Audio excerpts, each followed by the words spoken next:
Hello எல்லோரும் எப்படி இருக்கீங்க? வாங்க உழவர் சந்தைக்காக என்னென்ன ரெடி பண்ணியிருக்கோன்னு பார்க்கலாம். இளநீ வந்து ஒரு 15 இளநீங்க, 10 மணத்தக்காளி கீரை, 10 கத்தை, தேங்காய் வந்து ஒரு 30 தேங்காய்ங்க. இதெல்லாம் ரெடி பண்ணி வச்சுட்டு, கத்திரிக்காய் வந்து நான் ஏற்கனவே வீடியோவில் வந்து வெண்டைக்காய் வந்து அறுவடை பண்ணும்போது காட்டியிருக்கேன். வெண்டைக்காய் வந்து செடியே எல்லாம் அறுவடை ஆயிடுச்சுங்க. இப்போ தான் வந்து கத்திரிக்காயே வந்திருக்கு. ஏன்னா வெண்டைக்காய் வந்து 22 நாளில் வந்துடும்.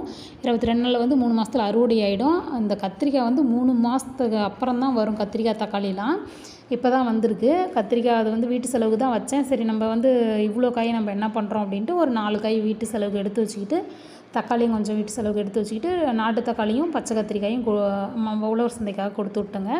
4 மணிக்கு தான் வரும். அப்போ தான் எடுத்துகிட்டு போவாங்க. எல்லாம் அப்படியே வச்சுருக்கோங்க. இப்போ வந்து காத்தோட்டமாக வச்சோம்னா தான் கப்புன்னு வைக்கக்கூடாது. காலையில் தான் எல்லாம் பேக் பண்ணி எடுத்துகிட்டு போகணும். சரின்ட்டு இது ரெடி பண்ணவே மணி 7 மணி ஆயிடுச்சு. சரி இதுக்கு மேலே வந்து மாவாட்டணும் அப்படின்ட்டு மாவாட்டுறதுக்கு வந்துட்டேங்க. மாவாட்டுறதுக்கு மணி 7:30 ஆயிடுச்சு. இது வந்து நாட்டு தக்காளி பழம்.